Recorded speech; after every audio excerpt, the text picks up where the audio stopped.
So much to see here, guys. Let's see what we can find.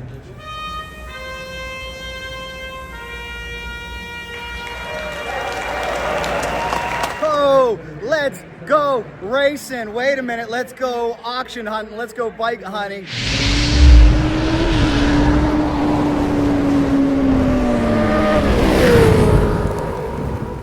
That's right, we are off and running. Motorcycle fanatics, two-wheel fans, are you ready? It is your boy Jack Corpella. As always, Jack's got your back here on Cycle Dragon. We are at one of my favorite events of the year. It is the Mecum Motorcycle Auction here at South Point Hotel and Casino, Las Vegas, Nevada. And I always say, put this one on your bucket list. What else are you gonna do in January if you're a motorcycle fan? Most of the country buried in snow. We're here having a great time, doing a lot of bench racing, buying some cool bikes. This video, however, sit back, relax, kick your feet up, because we're gonna look at the top 10 Kawasaki's here, at least my picks. Very subjective, very hard to do. There's a lot of great motorcycles here, so I want your thoughts and I want your comments down below. If you've ever owned any of these bikes, I want to hear those stories in the comments. And we begin with my 10th pick. Are you guys ready for this? Let's get this party started, because right here, I think one of the greatest liveries of all time. It is the green, white, and blue Kawasaki KZ1000 ELR Eddie Lawson replica. Come on in here and take a look at this beauty. It is just absolutely a work of art. Now, we're going to talk more about how this motorcycle started coming up in this video, but it all started with the 1973 Kawasaki Z1 900. And by the time we got to the year 1983, we were seeing a lot of different versions of this bike. Why? Because Kawasaki was facing such stiff competition then from the other big three manufacturers that they knew they had to change things up a little bit, spice things up a little bit. So take a look at this monster. Stock, I do believe it had Mikuni carburetors. This one's got the CR Kian carburetors. If you can see there, it's also pretty much all original. Other than that, it does have the 4-into-1 Kirker exhaust. This was a tribute to the road racing legend, Eddie Lawson. I see this bike, I think Rob Muzzy. I think road racing history. Come on in and take a look at this thing. We'll see what it brings in. It's expected to go north of about 20,000 here at Mecum Motorcycle Auction. Here is the aforementioned Kirker exhaust. Many people say this is the best sounding exhaust system on the Kawasaki. If you've ever heard it, you know that unmistakable rumble. It is a true piece of history. Like I said, I think one of the best looking bikes of all time. And later on, we would see Kawasaki come out with this scheme once again with the ZRX. If only there was a ZRX here. But for now, my number 10 pick from the Mecum Motorcycle Auction, top 10 Kawasaki's 1983 KZ1000R Eddie Lawson replica. All right, let's not waste any time. Let's go look for Kawasaki number 9. Boy, there's some good ones up here for sure, some magnificent ones. I told you guys, we're just scratching the surface, and it's going to be hard to compile a top 10. You'll understand why if you follow me out here. A lot of the top echelon bikes are up here on the floor, but wait till you see what is down here. Come with me, guys, and take a look at this amazing selection of motorcycles. Come on, squeeze in here if you can. We've got Wednesday, Thursday, Friday, Saturday, more than 2,000 bikes here at the 2025 Mecum Motorcycle Auction. It is going to be a show. Let's go see if we can find bike number 9. And what do we have here for pick number 9? Is it the 83 ELR once again? No. And I promise you guys out there, this will be the newest bike that makes the list, because there's a lot of classic vintage bikes here.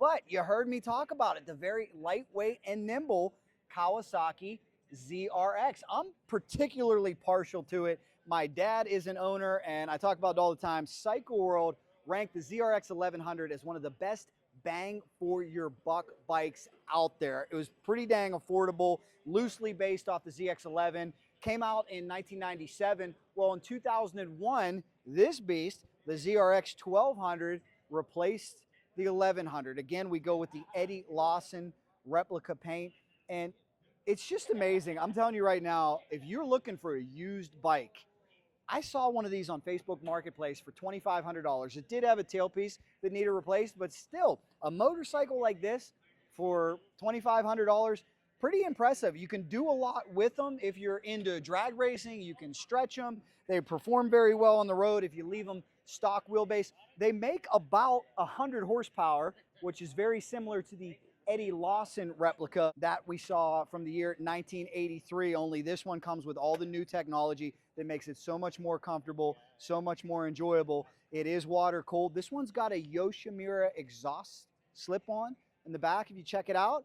KYB suspension gives you a very nice ride. I love it. If you're a drag racing fan, you may remember Ricky Gadsden and Rob Muzzy had one of these in Pro Street trim, and it was awesome. It was all the rage. And again, that paint just never gets old. You got to wonder, is Kawasaki going to bring it back? We saw it in '83 with Eddie Lawson. We saw it in the early 2000s with the ZRX. 2025, is it time for an homage to the ELR ZRX? This, ladies and gentlemen, is your number 9 Kawasaki 2001 ZRX 1200, and I promise the newest bike you're going to see from here on out.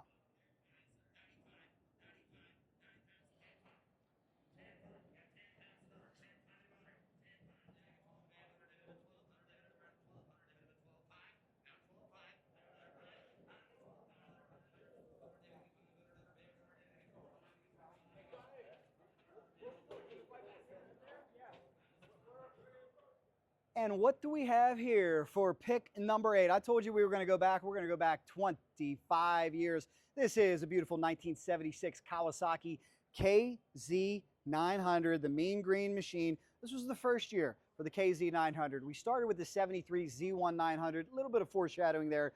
That may just make it on this list. We'll tell you more about that in a little bit. But again, this is my personal list. This is what catches my eye, and I'm really, really a fan of this livery, this design, and the first year for the KZ. They did make some minor refinements and improvements to this bike. Full disclosure as well, this was my dad's first KZ. He now has it in drag bike form. So I don't know, maybe that's my personal connection to a lot of these bikes are my dad's. So maybe it's just in my blood. Shout out to him. He's recovering from knee surgery right now, watching these in frozen Pittsburgh. But take a look at this one. This one is all original. I talked about my dad's being a drag bike. First thing a lot of the drag bike guys did was they would rip off the exhaust system. They would rip off this air box. They'd put in the 4-into-1s, and they would get the jetting just right, tune it up, and have some fun. This one has got stock exhaust, original exhaust. It's also still got the air box on it. In fact, it's only got, take a look at this odometer up here, 20,000 original miles. That is truly amazing. Stock paint, love it. It is all original. This is exactly how it would come from the factory from Kawasaki in the year 1976. It is a beautiful, beautiful representation, and it is my pick for my 8th favorite motorcycle so far. But boy, oh boy, we've got so many to choose from. And I'll tell you this too, a lot of people were asking me about my Z2 story from last year. This is quite possibly the year of the Z2. We saw one last year. To give you an update on what happened to that bike too, with the problem that they had with the VIN, that bike was sold privately. From what I'm hearing, sold for much less. This year, we're seeing like 6 Z2s. So they possibly could end up on this list as well, but it is a very, very difficult choice, and there are so many to choose from. So I want to know your favorite Kawasaki and why down below.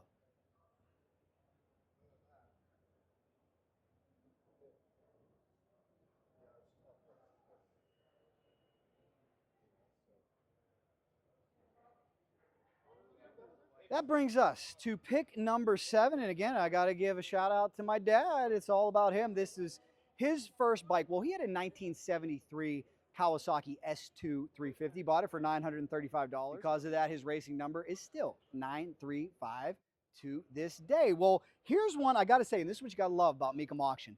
I come here, I get an education. When I first saw this, I thought, this got to be custom paint. My dad has a 73. They came in 2 different colors. They came in gold, more of an orange, excuse me, and they also came in blue. I've never seen in person this white paint right here. Well, this is actually a 1972 Kawasaki S2 350 Mach II, and I said to myself, there's no way it would be upstairs at Mecum if it was custom paint, because you lose a lot of value when you do that. Everybody wants them how they look from the factory. But to educate you guys on this bike, before the 73 Z1 came out, it was a two-stroke world, especially when you're talking about Kawasaki triples. Why do they call this bike a triple? It's got 3 cylinders, 3 carburetors, 3 exhaust chambers, and these things were snappy quick.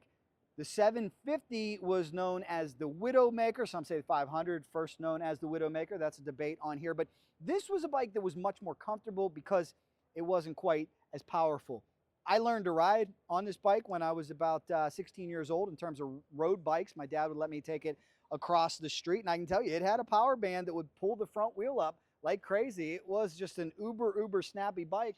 As far as drag racing history goes, we used to see Dave Schultz dabble with these with Paul Gast way back in the way as well. They were super fast. Looking right next to it, how about we got a 1975 Kawasaki S3400. I think this is a cool display.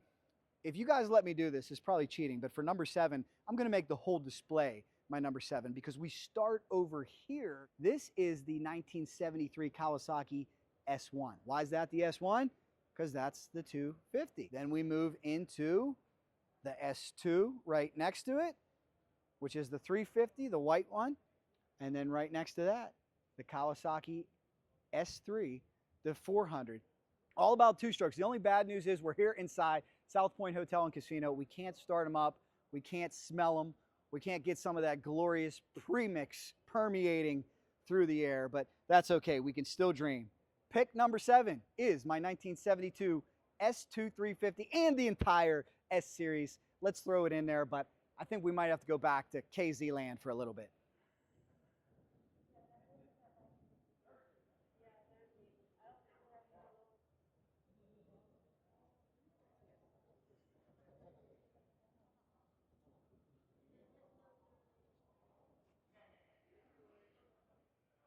And that leads us to our pick for our 6th favorite motorcycle. Okay, maybe I'm a little biased. I told you my dad was a KZ guy. I'm a KZ guy as well. I own a 1977 KZ1000, but here's a bike that I don't think gets enough praise, that I don't think gets enough love. It is a 1979 Kawasaki KZ1000 Mark II. I told you by the time we got to the late 70s and early 80s, all the frantic frenzy over the Z1 was starting to die down just a little bit, and Kawasaki was really met with some stiff competition. So they had to change things up a little bit. They had to offer some different flavors. Take a look at this tank right here, this angular, futuristic gas tank.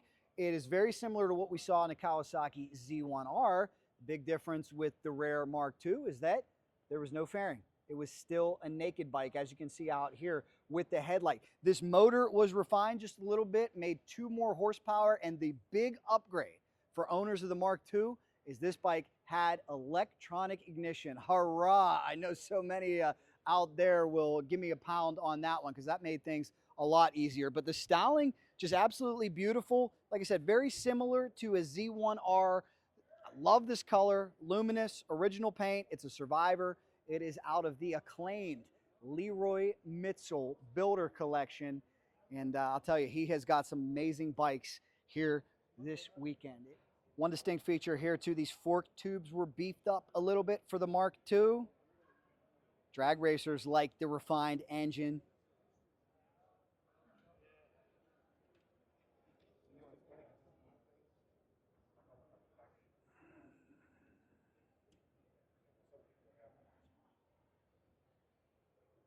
So truly, Kawasaki was pulling out all the tricks. They were finding ways to rebrand their classic motorcycle and just keep that KZ series going. But we did know something else was on the horizon.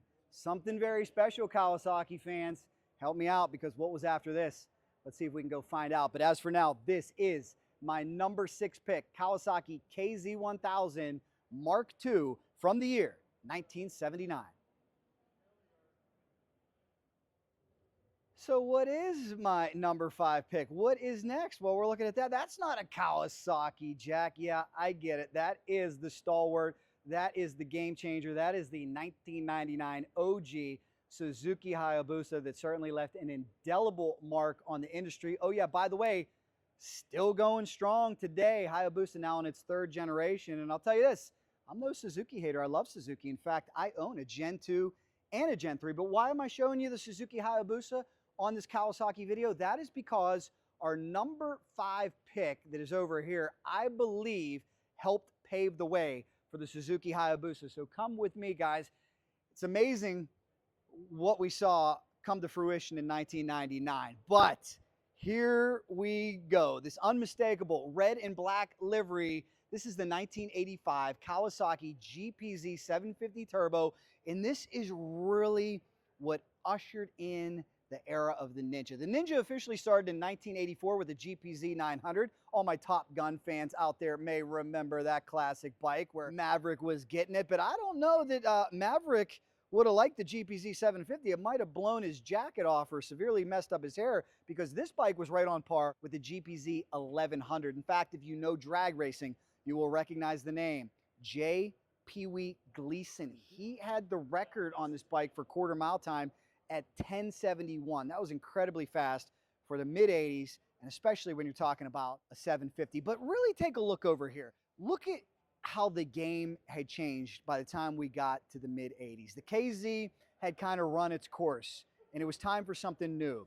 16 valve cylinder head and all the modern technology that you can see on there. The handling was just phenomenal. It really was the beginning of the sport bike Ninja era. And that's why I showed you the Hayabusa up front, because I think it was this one-upmanship among the factories, among the manufacturers, that created the ZX14, created the Hayabusa. It was all about what are they gonna do next. But this machine, just absolutely a piece of history. I love it. Let me give you some of the stats on this machine too. Widely considered to be one of the most powerful turbo bikes of all time, certainly the fastest 1980s Japanese turbo motorcycle machine.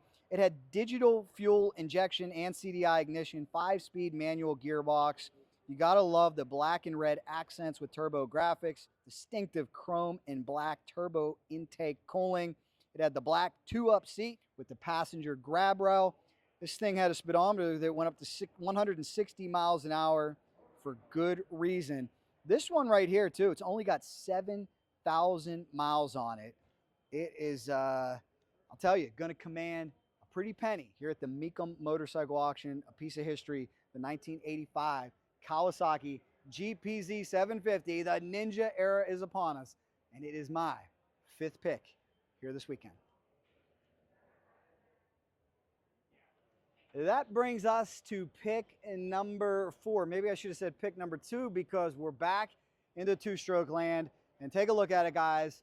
If you know this channel, if you know me, one of my dream bikes, perhaps the most desirable and collectible two-stroke of all time, is the 1972 Kawasaki H2 750 Mach IV. This bike known as the Widowmaker. Again, some guys call me out on social media for that, and they say, hey, no, the 500, the H1 was the Widowmaker. Be that as it may, we can have that debate, but this one definitely known as the Widowmaker as well. Why was it known as the Widowmaker? Because so many guys got injured on this motorcycle. It was unbelievably fast. 2-stroke triple with a power band that would just make your teeth chatter, lift the front wheel in a heartbeat. 750 cc's, a beautiful motorcycle. One of the downfalls, though, is this bike had a little bit of a stigma. It was known as ill handling. It was known to not brake very well. I had the opportunity to ride one for the very first time this past year at Tail of the Dragon. I want to thank all those guys. They're awesome. I had a blast. Coming off of a Busa, coming off of an older KZ, I felt right at home. I did have the advantage of having an upgraded brake system on it, and that is popular for guys that want to actually ride them and not just use them as museum pieces. But this bike will always have a special place in history. The H2 series was out in 72, 73, 74, and 75. They're all super collectible. And here's what's crazy.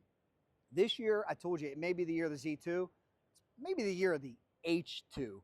Last year, we witnessed Nori Miyata break a record when his bike got north of 40. Then another one came up and got north of $50,000. Yes, that's right. Let me back up for those of you not following me. These bikes sold for over $50,000. There's a lot of people in the comments like, hey, I bought one for 500, 600 bucks back in the day. I remember that's here at the Mecum Motorcycle Auction, where all it takes is two whales, two rich guys to get into a fight that really want this, that really want to relive their youth, and they could bid each other up $20,000, $30,000. But because of that, we see certain trends. And everybody who had an H2 decided to bring it out this year because we've got over 40 of them here at the 2025 Mecum Motorcycle Auction. We'll see if this trend continues. Will it be a case of supply and demand? With more motorcycles, will that drive the price down? If you remember a couple years ago, we saw Mike Konopacki smash a record with a Z1900. We saw a bunch of them last year, and we saw the bike kind of cooled off a little bit. It'll be interesting to see what happens this year with these Kawasaki H2s. But I gotta say, absolute piece of history.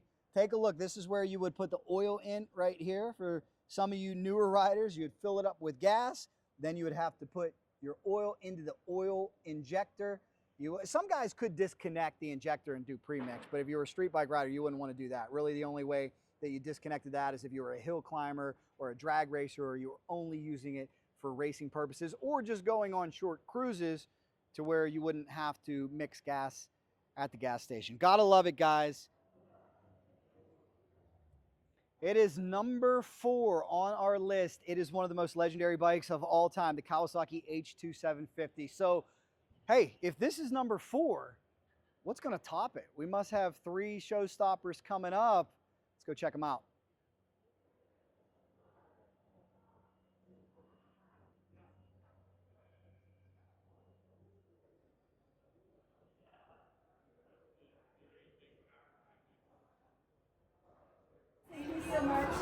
Guys, we're still keeping John Craman in our thoughts and prayers. Sorely missed this year. He loved his Kawasaki's.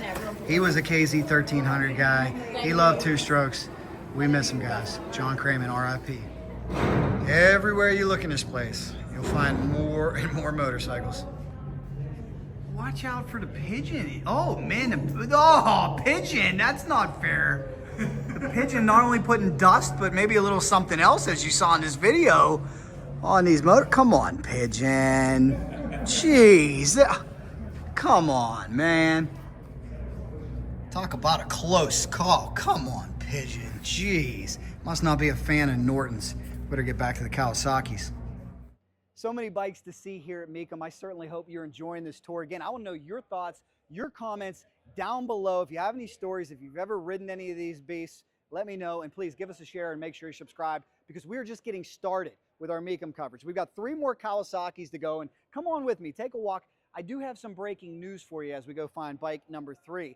Unfortunately, things don't always go according to plan, and there were to be 37 more Japanese motorcycles here, but unfortunately, the boat didn't make it. It was a shipment from Japan. The boat was late. They're hoping to have them here by Friday, but they're not sure if they're going to make them or not. Sometimes those things happen, but the folks from Mecum will adjust. Now, let's see what we can find for our 3rd motorcycle here. You're going to be impressed with this one, as we've got a lot to get through too. Like I said before, we're going to try to show you some Hondas and some Yamahas, but this is what it's all about right here. Take a look at it, guys. Wow. Some of you might be out there at first glance saying, did Jack pick a 72 H2 750 again? No. Take a look down here. Take a look even closer. Don't rub your eyes. Don't adjust your TV set or smartphone if you can still do that. 1, 2, 3, 4. This is not an H2 750. This is an H2 1000. And oftentimes, like I said, custom bikes don't do great here at Mecum. This is an exception. Allen Millyard is a huge name. He has bikes in Barber. He has bikes all over the place, really, but this one's incredibly rare. There's only 4 of them. We did see one on this channel earlier in California, Daniel Schoenwald's 2-stroke extravaganza. He started it up. It sounded amazing. I can't imagine how it possibly performs. But if you understand the engineering of this, you realize that Allen Millyard was a true genius, literally a rocket scientist, to pull this off and make it happen. A lot of people are very interested in this bike. I know Daniel Schoenwald is not selling his anytime soon, so there's only so many to be had. But it is beautiful, guys. Certainly a bike that should command a pretty penny here. One that we didn't think we were going to see on the auction block. Not an H2 750, but a Kawasaki Mach IV Allen Millyard H2 1000. This one gets the nod, gets my pick for the third best Kawasaki here at the 2025 Mecum Motorcycle Auction from South Point Hotel and Casino. That leaves us with just two more.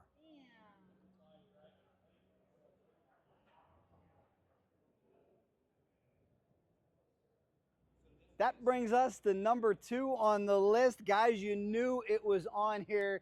I did some foreshadowing. You know, maybe I should have started with this bike for storytelling purposes, but it wouldn't do it justice to have it number 10. Of course, I'm talking about the bike that changed the game, the 1973 Kawasaki Z900. This bike was so transformative. Got to give you a little bit of the backstory too, a little bit of the history. As I said before, it was mainly a two-stroke world aside from the Honda CB750. Competition was so hot and heavy between Kawasaki and Honda at the time. When Honda released that CB, Kawasaki took a step back and said, we were ready with a 750, but we're not gonna unleash it just yet. We gotta find a way to one-up Honda. What did I tell you in this video? What made so many of these motorcycles great? The competition amongst the factories, how they were pushing each other. And this one just took it to a whole nother level. Look at that iconic power plant right there. It was a beautiful double overhead cam 900cc Warrior. This thing made about 82 horsepower stock. Really, in my opinion, created the muscle bike. Some say the Honda CB created the sport bike. We have to give it that its due, but Kawasaki took it to a whole nother level with this iconic and classic machine. I mentioned that 2 years ago, my Kawasakis sold for $50,000. Can you believe that? What's interesting too is there's not a ton of collectability when you get up into the KZ model, when you get up into the 1000s, but the 900s still very, very desired. In motorcycle drag racing, this has become the small block Chevy, the stalwart. How many races have been won with a Z1 900 motor? This one too is very, very special because I do believe the numbers that correspond here tell us that this is a very low production. It is only got 18,000 miles on it. I love it, guys. 1973 Kawasaki Z1 900, a bike, in my opinion, that the Hayabusa owes a debt of gratitude to. Of course, the Ninja owes a debt of gratitude to. Maybe as enthusiasts, we all owe a debt of gratitude to. But here's the big question. If the Z1 900 is number 2, what could possibly be won this year from the Mecum Motorcycle Auction? Let's go find out.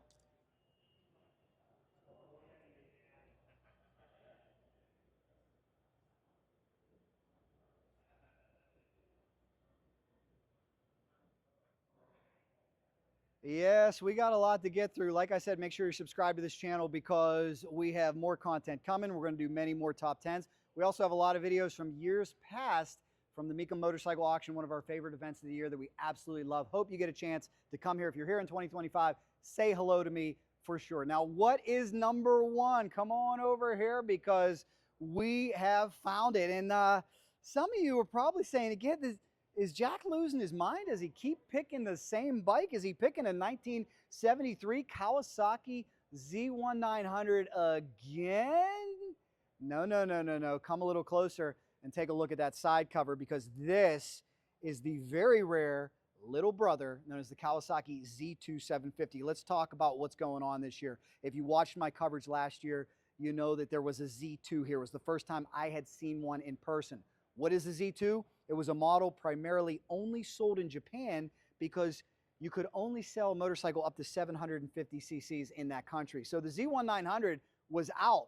We've heard that this has to do with the rivalry between Honda and Kawasaki, and maybe Honda had a little more pull with the government over there, and they said, no, no, no, that Z1 900 is not coming over here. So this was dubbed Little Brother. Well, last year there was one here. There was a problem, unfortunately, with the VIN. I'm sure you guys saw the video. That bike ended up selling privately for much less. And what do we see this year? I think there's 6 here.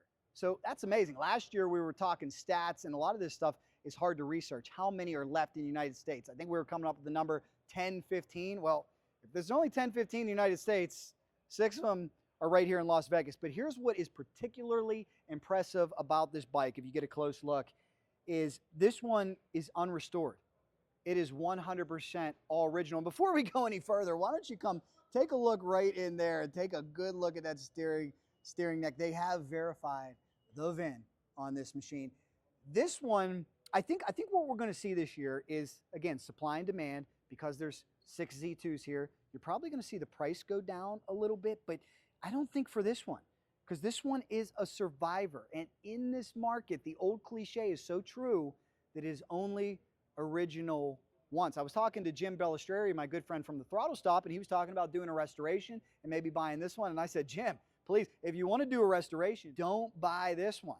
Buy one that looks god awful or in pieces that you're going to put back together and restore, because this one is 100% original. Look at this. This paint has survived. It is the first time I have seen a 1973 Kawasaki Z2 little brother in the flesh, in person, and it is something to see. Before we go, I got to give an honorable mention to this one right here. Come take a look. This one should have made the list, but I was giving so much love to the KZ1000 and the different iterations that I didn't get to all of them. This is the 1978 Kawasaki KZ1000 Z1R TC. That is the first turbo production bike from Japan. Piece of history. Talked about how the Z1 had about 80 horsepower. This one had about 120 horsepower. It could go into the 10s right out of the box. Well, speaking of out of the box and we are out of time for this video, but the good news is we're not done. We're just getting started from the 2025